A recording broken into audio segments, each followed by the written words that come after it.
வணக்கம். நாங்கள் திருச்சியிலேருந்து வரோம். Number 1 tollgate.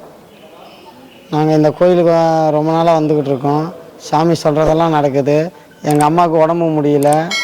ஹாஸ்பிட்டலில் வந்து முடியாதுப்பா, அவ்வளோதான், சொந்த பணம் சொல்லி அனுப்பிடுங்க அப்படின்னாங்க.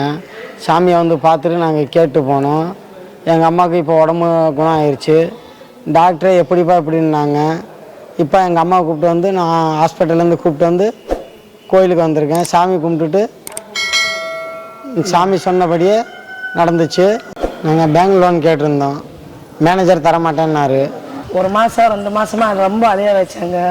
ஞாயிற்றுக்கிழமை வந்து 18ஆம் படி கருப்பசாமி கோயிலுக்கு வந்து கேட்டோம்.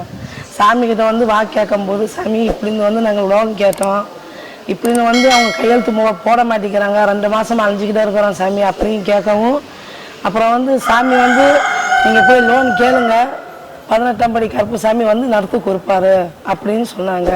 அதே மாதிரி 1 வாரத்திலேயே கையெழுத்து போட்டு கொடுத்துட்டாங்க. அவர் சொன்ன மாதிரியே பேங்க் மேனேஜர் லோன் கொடுத்துட்டாரு. தொழில் நல்லபடியாக இருக்குது. 18ஆம் படி கருப்பசாமிக்கு நன்றி. இந்த கருப்பசாமி வாக்கு கொடுத்தா கொடுத்ததுதான், இது சத்தியம்.